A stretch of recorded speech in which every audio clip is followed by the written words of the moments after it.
दिन भर सीखते हैं, पर आपसे कोई पूछता नहीं है आपने क्या सीखा।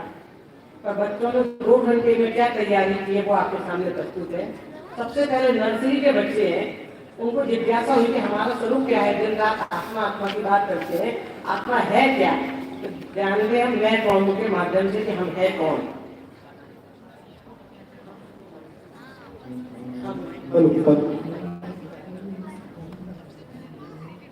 छोटा नहीं मैं, बड़ा नहीं मैं, मोटा नहीं मैं, पतला नहीं मैं, तो बताओ कौन हूँ मैं?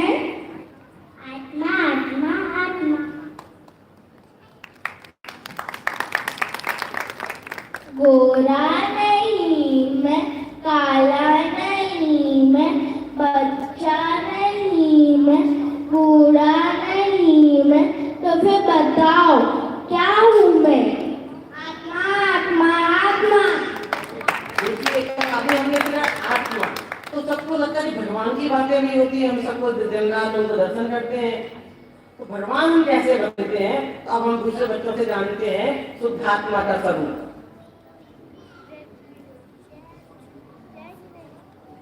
क्रोधी नहीं मैं, मानी नहीं मैं, रागी नहीं मैं, द्वेषी नहीं मैं, तो बतलाओ कौन हूँ मैं?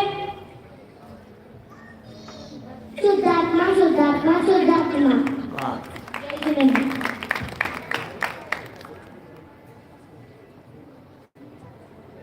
संसारी नहीं, सिद्ध नहीं मैं, अज्ञानी नहीं मैं, ज्ञान स्वरूपी हूँ। तो बताओ कौन हूँ मैं? शुद्धात्मा शुद्धात्मा शुद्धात्मा।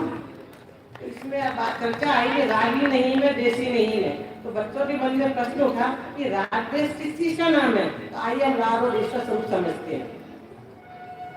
प्रेम स्नेह अनेक रूप है मेरे, किसी को चाहना काम है मेरा, वीतरागियों में काम न मेरा, बताओ क्या नाम है मेरा? राग राग राग। बदला लेने में साथ रहता हूँ, झगड़ने में भी पीछे नहीं रहता हूँ, बुरा बताकर दूर करना है मेरा काम, बताओ क्या नाम है? द्वेष द्वेष द्वेष। जय जिनेन्द्र। जय जिनेन्द्र। सब बच्चों ने देखिए आज क्या सीखा, इतने ही बच्चे आज आए थे, सबने का हमें पार्टिसिपेट करना है। अगर से जितने बच्चे आएंगे सबको हम ऐसे पार्टिसिपेट कराएंगे, सुबह ही देंगे, जिनको सुबह देंगे उनको ही शाम को यहाँ पर मौका मिलेगा। और आज बच्चों को प्रोत्साहन जनताई रमाबेन के हाथों से है, तो जनताई रमाबेन की घर आ जाए आप बच्चे यहाँ से आपको प्रोत्साहन ले लेंगे। जय जिनेन्द्र। जनताई रमाबेन चल बच्चे की तरह काम करें। चलिए शुरू करें हम लोग। ये दादा की सप्तशतक वाली पुस्तक है, उसमें दादा द्वारा लिखी हुई सहजता नाम की एक पद्य रचना है। हाँ, उस सहजता पद्य रचना के बारे में हम चर्चा करेंगे। आप लोगों के मोबाइल में PDF हो तो आप खोल लीजिए, और पुस्तकें हो तो पुस्तकें आप ले लीजिए फटाफट। तब तक सूचना हमारे जय कुमार जी। मैं पुनः सूचना दे रहा हूँ, जो विद्यार्थी प्रवेश परीक्षा में सम्मिलित नहीं हो सके हैं, जो प्रशिक्षणार्थी प्रशिक्षण देने के लिए आए हैं और प्रवेश परीक्षा में दोपहर में सम्मिलित नहीं हो पाए हैं, वे शीघ्र सरस्वती भवन में पहुंचे। प्रवेश परीक्षा संपन्न की जा रही है, सरस्वती भवन में पहुंचे जो भी प्रवेश परीक्षा देना चाहते हैं। अभी आदरणीय भाई साहब से हम सभी की ओर से निवेदन करता हूँ, व्याख्यान प्रारंभ है। चलिए मंगलाचरण से बात शुरू करते हैं हम लोग।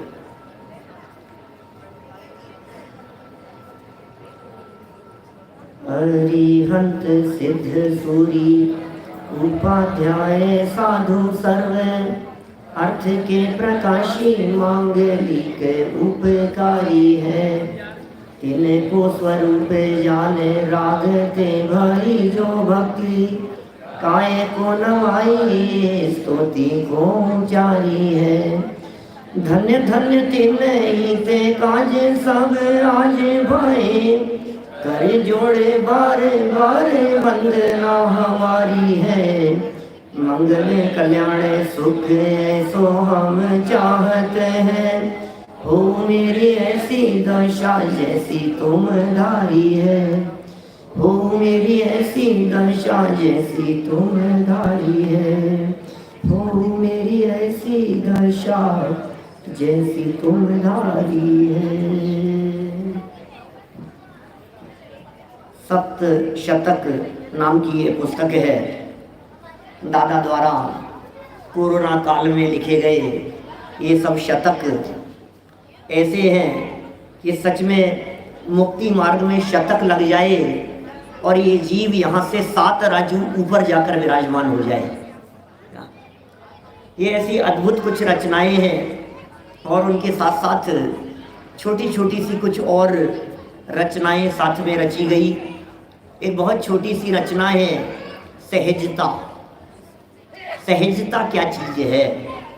ने कहा ना, हो मेरी ऐसी दशा जैसी तुम धारी है। कैसे होगी वो दशा? जो दशा अरहंतों की है, जो दशा सिद्धों की है, जो दशा मुनिराजों की है। और भावनावादी हमने हो मेरी ऐसी दशा, कहते हो मेरी ऐसी दशा तो हो जाएगी वो। एकमात्र उपाय है, एकमात्र उपाय सहजता, सहजता और सहजता। होता क्या है ये सहजता? जानते हो आप सहजता को? आप में से कई साथी कह सकते हैं हाँ हाँ जानते हैं ना, मेरे मामा की लड़की का नाम है, मेरे बुआ की लड़की है, हमारी पोती है, हम तो सहजता जानते हो ना सहजता को। अरे वो सहजता की चर्चा नहीं है। परिणामों में उत्पन्न होने वाली सहजता और जो वस्तु का स्वरूप है, जो सहज परिणमन है, उसकी यहाँ चर्चा की जा रही है। जिनके जीवन में सहजता होती है उनके जीवन में कैसा आनंद होता है। सहजता का बहुत ही सुंदर स्वरूप दादा ने यहाँ बहुत संक्षेप में, कुल 14 छंद हैं यहाँ, उनमें सहजता की चर्चा की है। एक माइक भी दे देना भाई हमारे जिनेंद्र जी को, है ना। सहजता प्रारंभ कर रहे हैं यहाँ से। रेखता छंद है। सब लोग भी मिलकर के बोले, सबके पास में पुस्तकें भी पहुँच गई है और जो लाइव सुन रहे हैं वहाँ भी ये पद्य सामने लिखे हुए आपको दिखाई देंगे, आ जाएंगे अभी। सहजता वाली पुस्तक में पेज नंबर है 120 नंबर पेज निकालिए सब।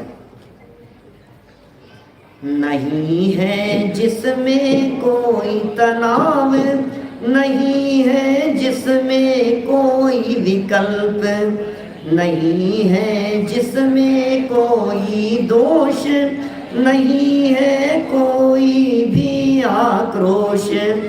सहजता जीवन का उल्लास, सहजता निर्विकल्प आनंद। सहजता श्वास और उच्छ्वास, सहजता ही है परमानंद। ओह, क्या है सहजता? नहीं है जिसमें कोई तनाव, डिप्रेशन। दुनिया का हर व्यक्ति डिप्रेशन में जी रहा है, घर घर में डिप्रेशन के शिकार हैं। और मोबाइल के ज़माने में, कोरोना के ज़माने में तो बच्चा डिप्रेशन में, घर घर में चर्चा सुन लो आप, तनाव में है, डिप्रेशन में है। मोबाइल नहीं छूट रहा है, टीवी नहीं छूट रही है, ऐसा घुस गया है वो सब चैटिंग और सब न मालूम क्या क्या उसमें, फेसबुक वगैरह। अरे बोले सुनो, जहाँ तनाव है वहाँ सहजता नहीं होती, और जहाँ सहजता होती है वहाँ तनाव नहीं होता। ये सहजता वस्तु का स्वरूप भी है और यहाँ सहजता जीवन में प्रकट करने की विधि की चर्चा भी होगी। माने 2 प्रकार से सहजता की चर्चा करेंगे। एक द्रव्य के स्वभावगत सहजता की चर्चा करेंगे और दूसरी चर्चा करेंगे उस सहज द्रव्य स्वभाव को पहचान लेने पर पर्याय में प्रकट होने वाली सहजता की। 2 तरह से सहजता की बात होगी। तो कह रहे हैं जिसमें कोई तनाव नहीं है, वस्तु के स्वरूप में तनाव नहीं है, वस्तु तनाव से रहित है, और नहीं है जिसमें कोई विकल्प।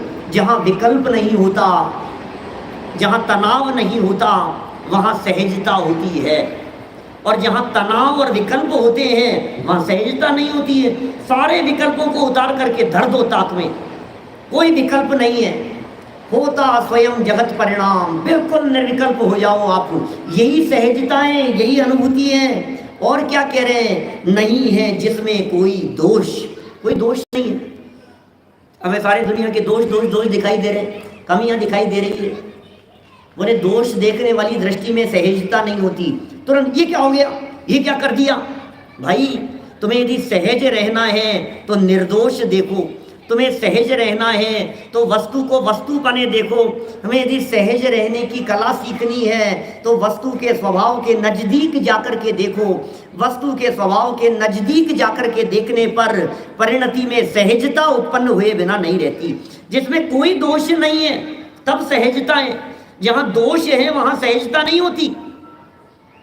सहज भी नाम होगा आप लोगों में से कई बच्चों के नाम होंगे सहज सहज सहज, तो नाम से सहज की चर्चा नहीं चल रही है। यहाँ स्वभाव से सहज और उस स्वभाव का अवलंबन लेकर के प्रकट होने वाली परिणति की सहजता, उसकी चर्चा चल रही है।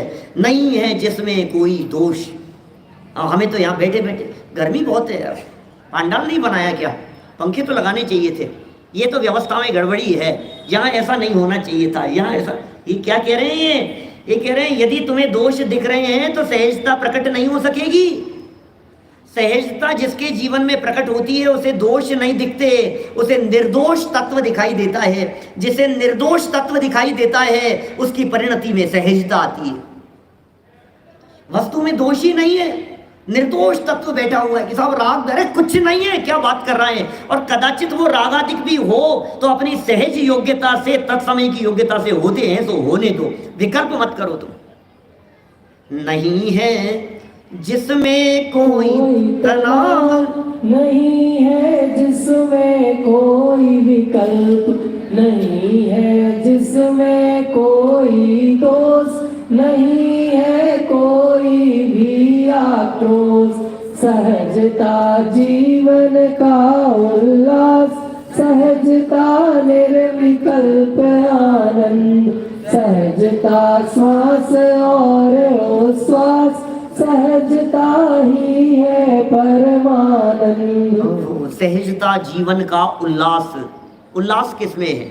उल्लास भाई किधर बैठे हैं पीछे? उल्लास किसमें है? कहाँ है उल्लास? देवलाली में कि मुंबई में? अरे वस्तु के सहज परिणमन की स्वीकृति में उल्लास है। जीवन का उल्लास सहजता में है।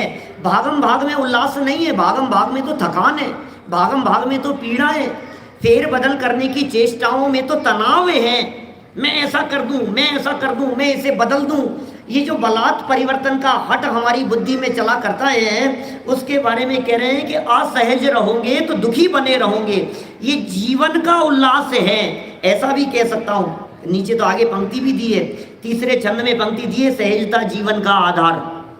बड़ी गजब की पंक्ति। ऐसा लगता है जीवन जीना यदि है आपको तो सहजता से जियो। जिनके जीवन में सहजता नहीं है उनका जीना जीना ही नहीं है, उसको जीना ही नहीं कहते। असहज जीवन भी कोई जीवन है? जीवन का उल्लास यदि आपको चाहिए, बोले हर परिस्थिति में, जिस देश में, जिस वेश में, जिस हाल में रहो, कैसे?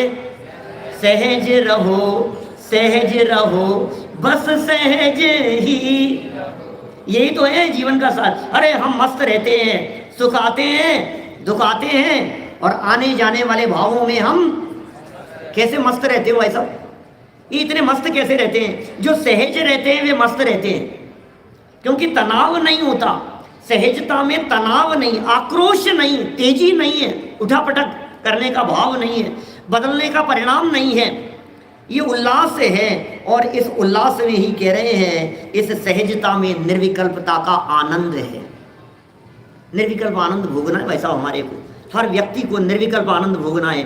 अतीन्द्रिय आनंद का रसास्वादन करना है, सम्यक दर्शन की प्राप्ति करनी है, भेद विज्ञान। बोले सहजता के बिना भेद विज्ञान नहीं होता, सहजता के बिना अतीन्द्रिय आनंद नहीं आता, सहजता के बिना सम्यक दर्शन नहीं होता, सहजता के बिना मोक्ष मार्ग की शुरुआत नहीं होती, क्योंकि सहजता से ही निर्विकल्प आनंद है। सहजता कहते ही उसे है जहाँ विकल्प नहीं है, जहाँ विकल्प नहीं है वहाँ सहजता है, और वही निर्विकल्प आनंद है। निर्विकल्प आनंद किसका नाम है? जो जैसा है उसकी सहज भाव से स्वीकृति, जो जैसा है उसे स्वीकार करना। और कितना सुंदर उदाहरण देकर के चर्चा कर ली है। सहजता, श्वास और उच्छ्वास। सुबह से लेकर के अभी तक, नितिन भाई, सुबह से अभी तक ये श्वास आ रही थी जा रही थी, ये विकल्प चल रहे थे क्या? हैं? दिन भर में ऐसा विकल्प तो नहीं आया तुम्हारे को गायब कि पता नहीं मेरी सांस रुक तो नहीं गई, चेक तो करूं? अभी बीच में कोरोना के टाइम पीरियड में बहुत चल रहा था ऐसा, पल्स चेक करने के लिए देखना कितनी चल रही है, पल्स बराबर है या नहीं, कितनी, अरे कम हो गई श्वास जा रही है। आपको दिन भर में विकल्प आया क्या ऐसा? ये श्वास और उच्छ्वास जैसा चल रहा है सहज रीति से, अपने आप आ रही है और अपने आप जा रही है। न हमें श्वास लेने का विकल्प है, न हमें श्वास छोड़ने का विकल्प है, न ग्रहण करने का विकल्प है, न छोड़ने का विकल्प है। जिस तरह से ये श्वास आना और जाना ये सहज हो रहा है, इसी तरह से प्रत्येक पर्याय का जो परिणमन है, ये उत्पाद होना और व्यय होना भी ये सहज हो रहा है। पर्याय अपनी योग्यता से उत्पन्न हो रही है। ये श्वास लेना ये उत्पाद की तरह और निकल जाना ये व्यय की तरह, और ये उत्पाद व्यय सहज हो रहा है भाई साहब। बोलो विजय भाई, लगता है ऐसा कि उत्पाद व्यय रुक गया तो, उत्पाद व्यय नहीं हो तो? बोले जैसे श्वासोच्छ्वास के रुक जाने पर मरण हो जाता है, उस तरह से यदि वस्तु में ये जो श्वासोच्छ्वास रूप उत्पाद व्यय रूप परिणमन दिखाई दे रहा है, ये रुक जाए तो मौत हो जाएगी, वस्तु की मौत हो जाएगी। लेकिन क्योंकि वस्तु का कभी अभाव होता नहीं है, इसलिए वस्तु का ये श्वासोच्छ्वास सहज चलता ही रहता है। ये वस्तु स्वरूप है। श्वासोच्छ्वास में जिस तरह से विकल्प नहीं होता है, ऐसे सहजता में किसी प्रकार का विकल्प नहीं होता है। ये सहजता निर्विकल्प अनुभूति का नाम है, परम आनंद है भाई साहब। सहजता ही आनंद नहीं है, ये परम आनंद है। जहाँ सहजता है वहाँ आनंद नहीं, वहाँ परम आनंद होता है।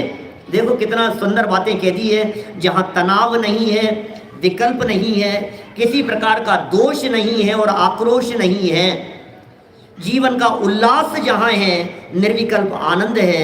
श्वासोच्छ्वास की तरह श्वास और उच्छ्वास सहजता परम आनंद है। देखो बोलो एक बार वापस, कितना सुंदर छंद है, याद हो जाना चाहिए और जीवन का एक अभिन्न अंग बन जाना चाहिए ये सहजता। हर परिस्थिति में उठते बैठते सोते खाते पीते सहज सहज सहज सहज सहज। ये ज्ञानी जीव कैसे सहज रहते हैं, कैसा चिंतन चलता है ज्ञानियों का इस सहजता के बारे में। देखो बोलो चार पंक्तियां, सब मिलके बोलो। नहीं है जिसमें कोई तनाव, नहीं है जिसमें कोई विकल्प, नहीं है जिसमें कोई दोष, नहीं है कोई भी आक्रोश। सहजता जीवन का उल्लास, सहजता निर्विकल्प आनंद, सहजता श्वास और उच्छ्वास, सहजता ही है परमानंद। सहजता जीवन का उल्लास, इसको उल्टा करके देखो थोड़ा सा।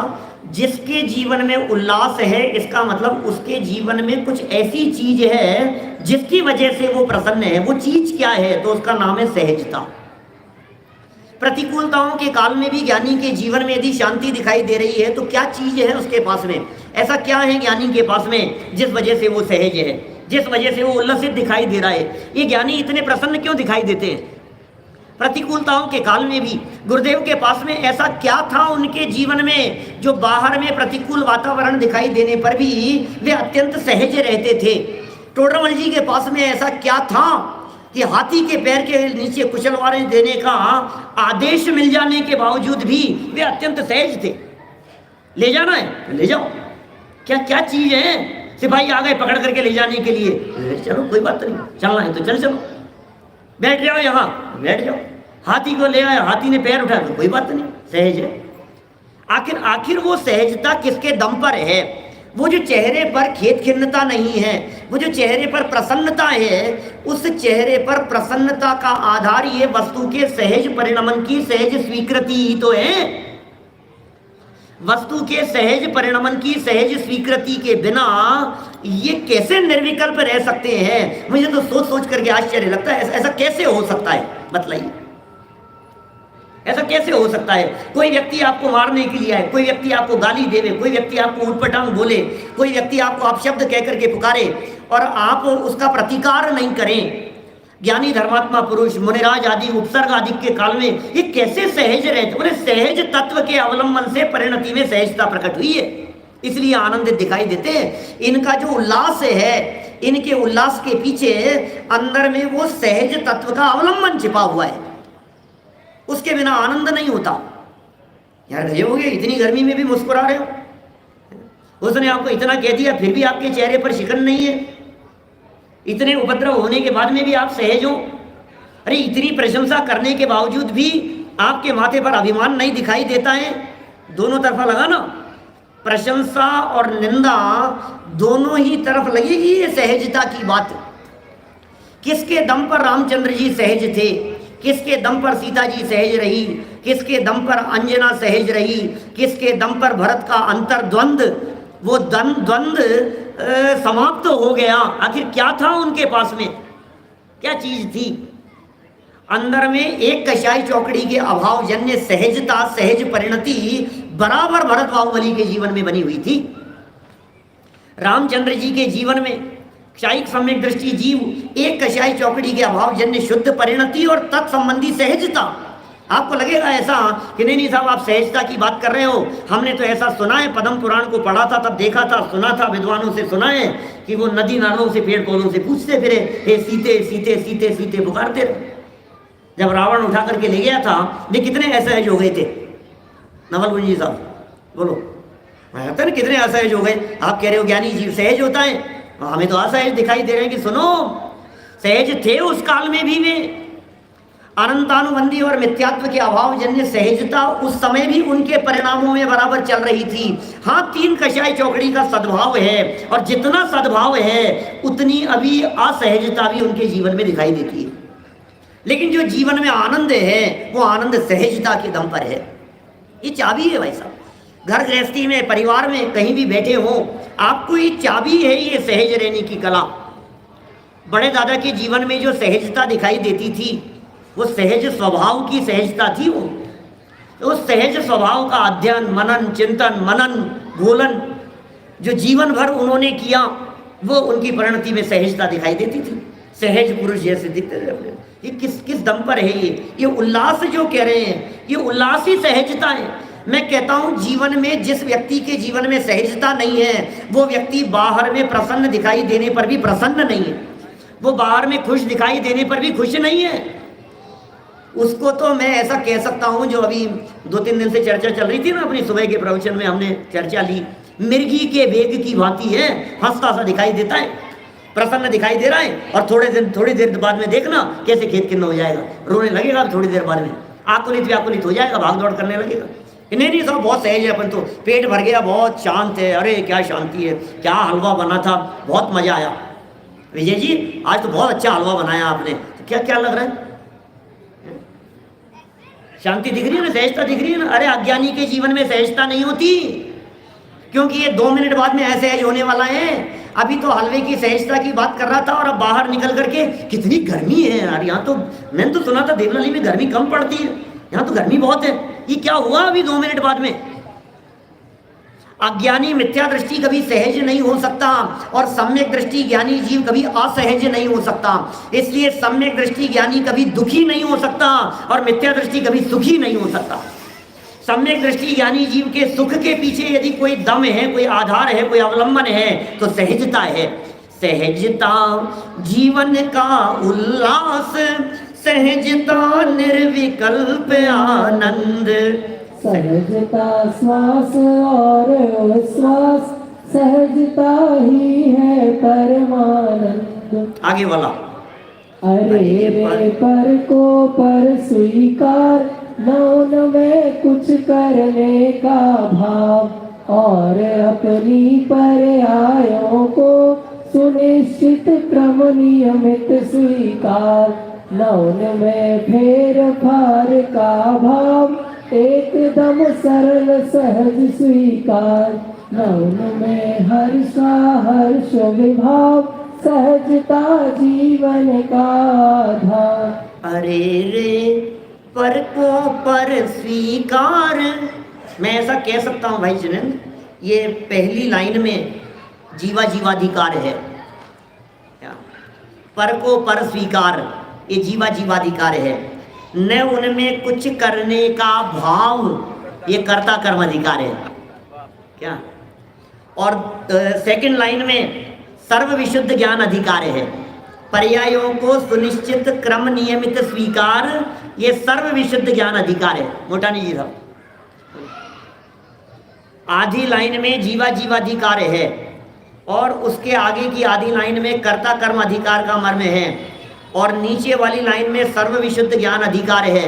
आधा समय सार हो गया, आधे से ज्यादा। जीवा जीवाधिकार और कर्ता कर्म अधिकार तक 144 गाथाएं और 108 गाथाएं सर्व विशुद्ध ज्ञान अधिकार की, तो कितनी हो गई? 254 गाथाएं हो गई। 254 गाथाओं का सार हो गया। वो इतना ही है समय सार। कुंद कुंदाचार्य देव को इतना ही समझाना था, इसके अलावा कुछ नहीं। और आगे जो ज्ञानी की परिणति के संदर्भ में चित्रण किया है वो तो सब इसी का विस्तार है, और क्या है। ज्ञानवंत के भोग नहीं होते, भोग के काल में भी निर्जरा होती है। और वो जो संवर में भेद विज्ञान की चर्चा की है, वो यही तो भेद विज्ञान कराया है, और है क्या। ये जीव पर का पर नहीं है, पर का कर्ता नहीं है, पर का भोक्ता नहीं है, स्वामी नहीं है। मैं पर नहीं हूं, पर मेरे नहीं है, एकत्वपना नहीं, ममत्वपना नहीं, कर्तृत्व नहीं और भोक्तृत्व नहीं, और ये सब तोड़ा दिया यहाँ। सारी जिनवाणी का सार आ गया है यहाँ। इसके बिना सहजता नहीं होती। इसका मतलब वस्तु को वस्तुपने स्वीकार किए बिना, दो द्रव्यों को भिन्न भिन्न जाने बिना, दो द्रव्यों के कर्ता कर्म पने को भिन्न भिन्न पहचाने बिना सहजता कैसे आएगी। हमारे दिमाग में तो ये चलता रहता है, मैं इसका ऐसा बदल देता हूँ, इसका ऐसा कर देता हूँ, मैं मेंटेन करके चलता हूँ। देखो आप, मेंटेन करके चल रहा हूँ। कई साथी मिलते हैं, वो कहते हैं अरे संजीव जी आप तो बिल्कुल 20 साल पहले भी ऐसे ही दिखते थे, अभी भी ऐसे ही दिखते हो। क्यों भाई प्रवीण जी, कितना मेंटेन करके चल रहा हूं भाई। अरे इस मिथ्या बुद्धि को ही तो उतारना है भाई, बस थोड़े से बाल कम हो गए।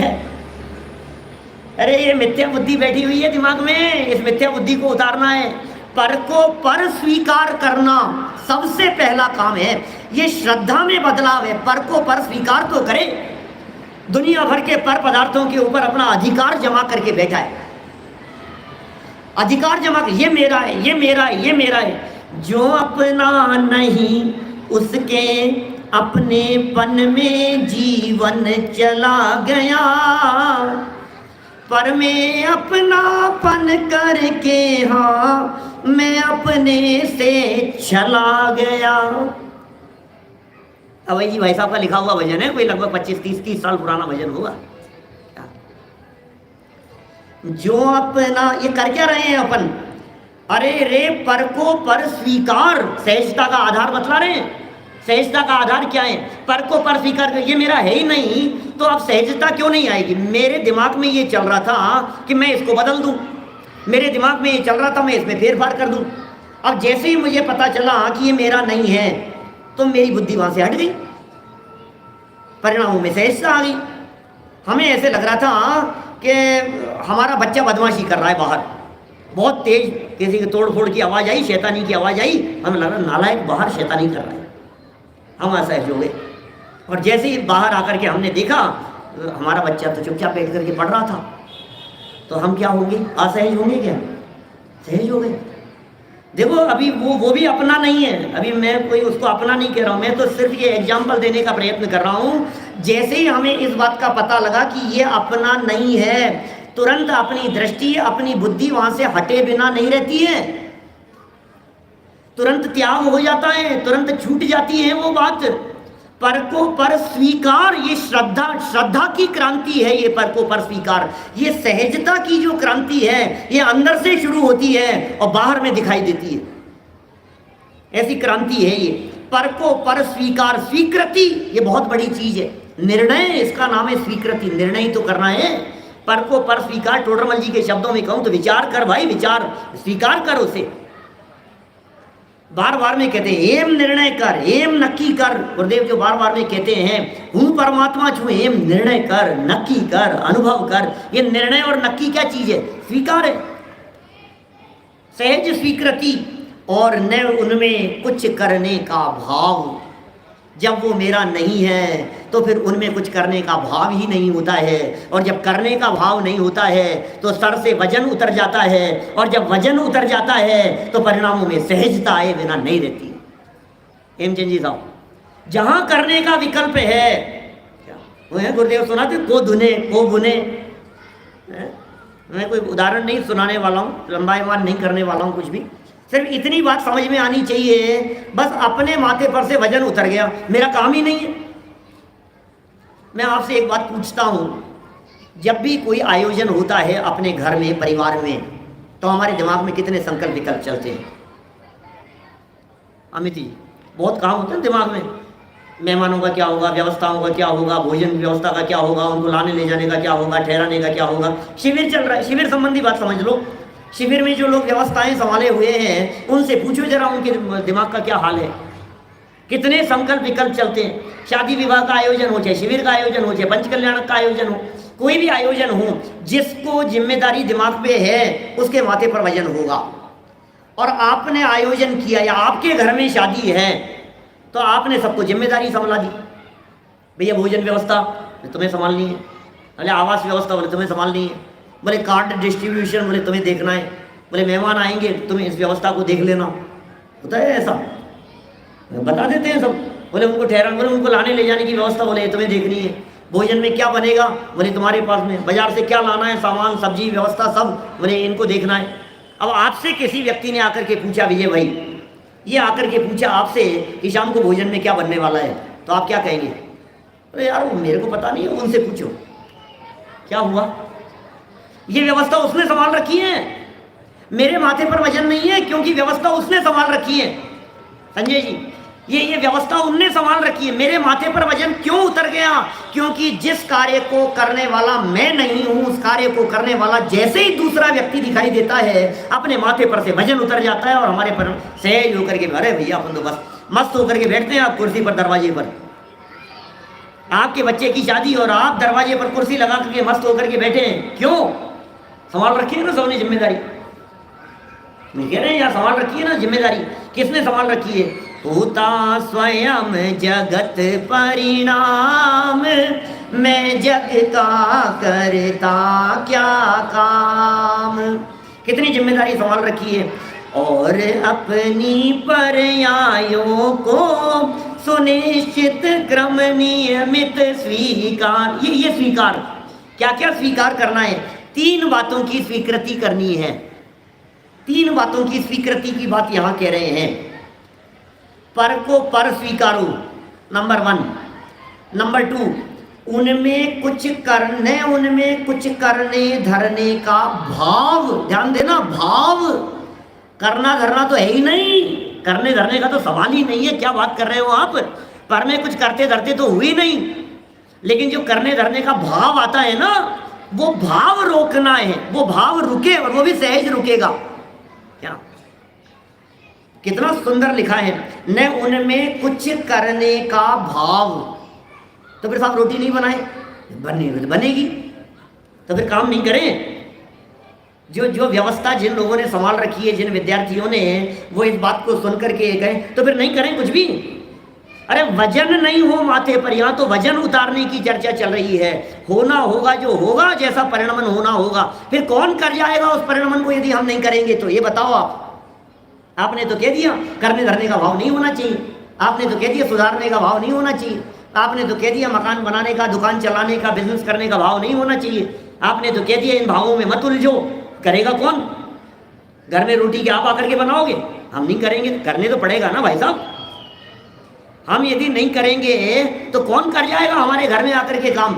भाई किशोर, घर में आकर के काम कौन कर जाएगा? बोले सुनो, और अपनी पर्यायों को सुनिश्चित क्रम नियमित स्वीकार। ये 3रे नंबर पर स्वीकृति है। कौन करे? कर्तापन का वजन उतर गया। पर्यायों को क्रम नियमित स्वीकार करते ही, अरे जिस पर्याय को अपने क्रमबद्ध परिणमन अनुसार जब जैसी आनी है वो आए बिना रहेगी नहीं, टालने से टलती नहीं है और लाने से लाई नहीं जाती है। एड़ी से चोटी तक का जोर लगा लेवे किसी पर्याय को लाने का, आप ला नहीं सकते। आप भला चेष्टा करें उन पर्यायों में फेर फार की, परिवर्तन की, बदलाव की, कितना भी प्रयत्न कर लीजिए, लेकिन करने में समर्थ नहीं हो पाएंगे।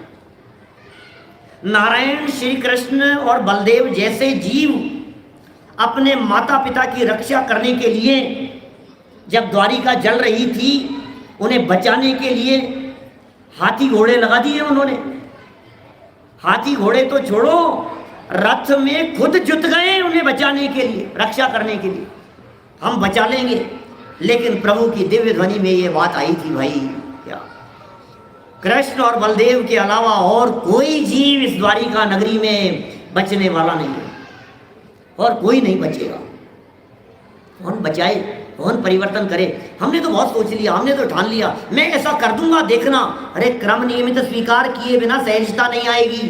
पर्यायों के क्रमबद्ध परिणमन की स्वीकृति के बिना सहजता उत्पन्न नहीं होती, और सहजता उत्पन्न हुए बिना आनंद उत्पन्न नहीं होता। आनंद तो सहजता का, ये ऊपर वाले छंद में कह दिया था, सहजता जीवन का उल्लास। माने लाइफ में यदि आपको उल्लास चाहिए, लाइफ में यदि आपको आनंद चाहिए, तो सहज होने की कला सीख लो, बस। फिर जीवन में आनंद ही आनंद है। घर से बाहर निकलते हैं और परेशानियों का सिलसिला शुरू हो जाता है। एक बात दिमाग पर रख लो, सहजता, सहजता और सहजता। अब आने दो जो आ रहा है, फिर आवास व्यवस्था, फिर भोजन व्यवस्था, फिर कहाँ ठहरना है, फिर कहाँ ठहराया जा रहा है, फिर कौन लेने के लिए, जो सब सहज है भाई। कितना निर्विकल्पता हो जाती है। ये क्रम नियमित, सुनिश्चित क्रम नियमित स्वीकार पर्यायों को, किसकी पर्यायों को? अपनी पर्यायों को। एक एक पर्याय क्रम नियमित है, क्रमबद्ध है। जो समय सार 308 से 311 तक गाथा की टीका में जो चर्चा चली है, मैंने तो यहाँ प्रशिक्षण शिविरों के अवसर पर कई बार क्रमबद्ध पर्याय चलाई है देवलाली में। तो सब बच्चे नए हैं, पुराने लोगों को खबर होगी, बहुत बार चलाई है यहाँ क्रमबद्ध पर्याय। अपनी पर्यायों को सुनिश्चित, निश्चित हैं वो, और क्रम से हैं और नियमित क्रम से हैं, बस उसकी स्वीकृति करनी है। प्रॉब्लम कहाँ है भाई साहब? प्रॉब्लम तो स्वीकार नहीं करने में है, और क्या है? प्रॉब्लम है कहाँ? स्वीकार कर लिया तो प्रॉब्लम सॉल्व, और स्वीकार नहीं किया तो प्रॉब्लम ही प्रॉब्लम है। आपके पैर में तकलीफ हो गई, और जब तकलीफ थी तो आपने डॉक्टरों को दिखाना शुरू किया। अब बहुत डॉक्टरों को दिखाया, और 1 महीना हो गया, 2 महीने हो गए, 6 महीने हो गए, साल भर हो गया, 5 साल हो गए, बहुत जगह दिखा लिया।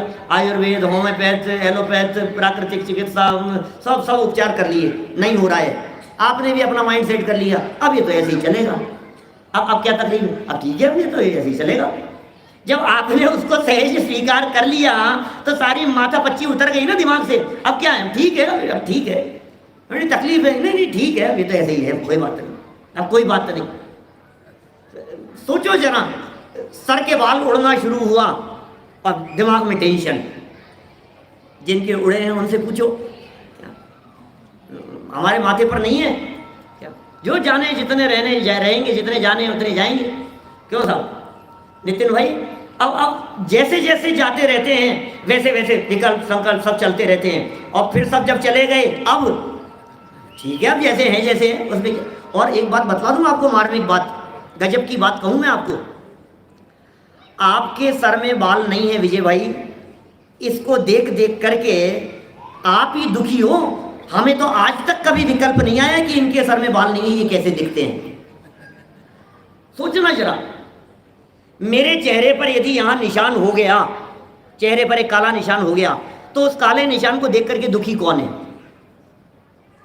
बोलो बोलो भाई जिनेंद्र, तुम्हें क्या फर्क पड़ेगा? एक आध बार लगेगा, पहली बार देखा तो कुछ लग गया क्या भाई साहब?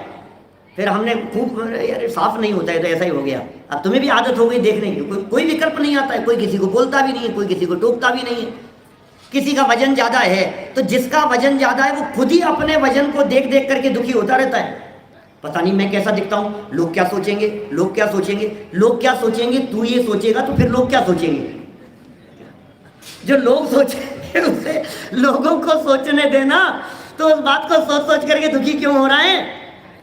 सब लोगों की एक ही प्रॉब्लम है, पता नहीं कैसा लग रहा हूं, मैं कैसा लग रहा हूं। किसी को किसी से कोई मतलब नहीं है। मैंने कोई किसी को नहीं देख, मैंने कैसा कुर्ता पहन रखा है, प्रेस किया हुआ था कि सलों में था, कौन देख रहा है तुम्हारा कुर्ता सलों में था कि प्रेस में था?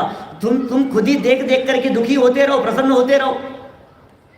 कितनी सहजता की ये विधि यहाँ बतला रहे हैं। भैया फेर फार होता नहीं है, तुम देखना बंद करो। व्यर्थ के विकल्प हैं ये, खामखा के विकल्प। जब तक ये विकल्प बने रहेंगे तब तक तुम दुखी होते रहोगे। तुम्हें दुनिया की कोई ताकत सुखी नहीं कर सकती है। असहज व्यक्ति को, जिस व्यक्ति के दिमाग में असहजता है या जिस व्यक्ति के दिमाग मिथ्यात्व है, सब एक ही बात है, एक ही सिक्के के पहलू है। सहजता कहो, सम्यक दर्शन कहो, क्रम नियमित की स्वीकृति कहो, पर को पर स्वीकार करना कहो, निज को निज, पर को पर, ये सब सहजता का आधार है। वही सब बात लिख रहे हैं यहाँ। अपनी पर्यायों का जो व्यक्ति सुनिश्चित क्रम में स्वीकार करता है तो ये कह रहे हैं उसका जीवन सहज हो जाता है और उसके जीवन में एक अलग प्रकार का उल्लास भाव जागृत होता है। आज मैंने शेव नहीं बनाई सुबह, क्या किस किस को विकल्प आया? भाई साहब आज शेव नहीं, एक ने भी नहीं टोका मेरे को। क्या नरवेन जी, एक ने भी नहीं टोका मेरे को, शेव नहीं बनाई। नहीं बनाई तो नहीं बनाई, बना ली तो बना ली। अब मैं बार बार मैं आईने के सामने खड़ा होकर के ये सोचूं, यार आज तो अच्छा नहीं लग रहा है यार चेहरा, यार क्या आज तो सही नहीं लग रहा हूं, आज तो बाल बिगड़े हुए होंगे तो होंगे। माने ये सहज रहने की कला सिखा रहे हैं यहाँ। ये बात कह रहे हैं कि यदि तुम इस परिणमन को सहज स्वीकार करोगे तो दुनिया कितना भी प्रयत्न करे तुम्हारे को दुखी करने का, कोई व्यक्ति आकर के ये कह भी देवे, मान लीजिए क्या शेव नहीं बनाई, अच्छा नहीं लग रहा है, तो आप सोच लो कोई बात नहीं, तुम्हें अच्छा नहीं लग रहा होगा, मुझे तो अच्छा लग रहा है, वो भी इतना सा मुंह लेके चला जाएगा। सोचो ना प्रैक्टिकल में क्या कह रहा हूं। जिस व्यक्ति ने ये कह दिया, विजय भाई, क्या किसी व्यक्ति ने आकर के कह दिया आपके सर में बाल नहीं है, बहुत अच्छे नहीं लगते यार आप, तो एक काम करो विग लगा लो। आपने कहा यार क्या पागलपन की बात कर रहे हैं, मेरे को तो बहुत अच्छा लगता है, न तेल लगाना पड़ता है, न कंघी करनी पड़ती है, नहाए और बस साफ, न कटिंग कराने के लिए जाना पड़ता है, अपन तो बहुत मजे में, बहुत आनंद है, अपन तो निर्विकल्प हो गए हैं। अब वो सामने वाला व्यक्ति जिसने कहा था अच्छा नहीं लग रहा है, वो क्या सोच के जाएगा? चुपचाप चला जाएगा। क्या करे, इनके कोई फर्क ही नहीं पड़ रहा है। जिनके कोई फर्क नहीं पड़ता उन व्यक्ति को सामने वाले व्यक्ति भी कहना बंद कर देते हैं। सहज रहो, सहज कौन बदले, क्या कितने प्रयत्न करें हम। देखिए न उनमें फेर फार का भाव, फेर फार का भाव नहीं है। सहज स्वीकृति, वस्तु के सहज परिणमन की सहज स्वीकृति ज्ञानियों के जीवन में होती है। एकदम सरल सहज रीति से स्वीकार करो, फेर फार नहीं, सहज रह करके स्वीकार करो, सरलता से स्वीकार करो, एकदम जो जैसा है उसे वैसा स्वीकार है। क्रमबद्ध पर्याय पढ़ाते समय दादा ऐसा उदाहरण देते हैं क्या कि कभी ऐसा विकल्प नहीं आता माता पिता को देख करके कि मैं उन्हें बदल दूं, उनमें कोई फेर फार कर दूं। सहज स्वीकृति होती है या नहीं? कोई ऐसा सोचता है ये मेरे बड़े भाई साहब हैं, ये तो बहुत काले हैं, मैं तो इनको भाई नहीं मानूंगा, ऐसा सोचता है कोई व्यक्ति? अपनी बड़ी बहन के बारे में, छोटी बहन के बारे में, मम्मी के बारे में, शक्ल अच्छी नहीं दिख रही है, मैं तो नहीं मानूंगा। जो जैसा है, और एक जगह थोड़ी सी गुंजाइश सी है क्या? गुंजाइश है क्या? गुंजाइश तो वहां भी नहीं है, लेकिन सोचता ऐसा है कि नहीं नहीं क्या बात करते हो, इसको रिजेक्ट कर दूंगा और इसे सेलेक्ट कर लूंगा। कहाँ की चर्चा कर रहा हूं? समझ में आ रही है तुम लोगों को कुछ? क्या चर्चा चल रही है कृणाल? इसे ऐसा लगता है कि नहीं नहीं ये तो चॉइस, शादी तो मेरी चॉइस से होगी। अरे भाई ये कह रहे हैं, कितना सुंदर लिख दिया है, फेर फार नहीं होगा, सहज रीति से स्वीकार करना पड़ेगा। बैरिस्टर चंपत राय जी, नाम सुना होगा आपने, बहुत बड़े बैरिस्टर थे, अपने जैन थे, और जैन लॉ के ऊपर उन्होंने किताबें वगैरह भी लिखी है, इंग्लिश में बहुत पुस्तकें हैं उनकी। उनका विवाह एक पागल लड़की से कर दिया गया, पागल लड़की से शादी हो गई उनकी। पहले पता नहीं होता था, ऐसे थोड़ी ना, पहले क्या कहते हैं ये डेटिंग चैटिंग ऐसा थोड़ी ना कुछ, पहले से कुछ कैसा नेचर है, कौन है, कैसी शक्ल है, पहले देखेंगे, पसंद करेंगे। और आजकल का तो ज़माना और ज़्यादा 2-4 कदम और आगे बढ़ गया है। तो ऐसा तो कुछ होता नहीं था। तो किसने देखी, जो भी पसंद की वो नक्की हो गई, शादी हो गई। और शादी के बाद में पहली रात को ही पता लग गया कि तो पागल है, इसका तो टॉप फ्लोर खाली है। क्या अब क्या करें बोलो? अब जैसे तैसे अब क्या करें? एक दिन हो गया, 2 दिन हो गए, धीरे धीरे करके आस पड़ोस वालों को पता लग गया, यार दोस्तों को पता लग गया, वो जिद करने लगे, घर आने की जिद करने लगे, बुलाए ही नहीं उनको, कभी मिलवाए ही नहीं। कितने दिन चलेगी ऐसी बात? धीरे धीरे बात पता लग गई। पता लग गई तो दोस्तों ने उनसे कही कि भाई तुम तो इतने बड़े बैरिस्टर हो, सब कायदा कानून जानते हो, तलाक देना तुम्हारे लिए बहुत मामूली सी बात है, तलाक दे दो, छुट्टी, और क्या है, 2 मिनट में हो जाएगा, अभी एप्लीकेशन लगाओ, तलाक हो जाएगा और सब काम हो जाएगा। और बोले फिर दूसरी शादी कर लेना, अच्छी लड़की देखभाल करके। तो बैरिस्टर चंपत राय जी ने ये जवाब दिया कि तुम्हारे कहने से मैं इसको तलाक दे दूं, अच्छी बात है, ठीक है, और दूसरी लड़की अच्छी भली देख करके शादी की, और शादी होने के 1-2 साल बाद में यदि उसकी फ्लोर खाली हो गई टॉप वाली, क्या वो पागल हो गई, कोई स्क्रू ढीला हो गया, कुछ हो गया, तो फिर क्या करूंगा ये बताओ?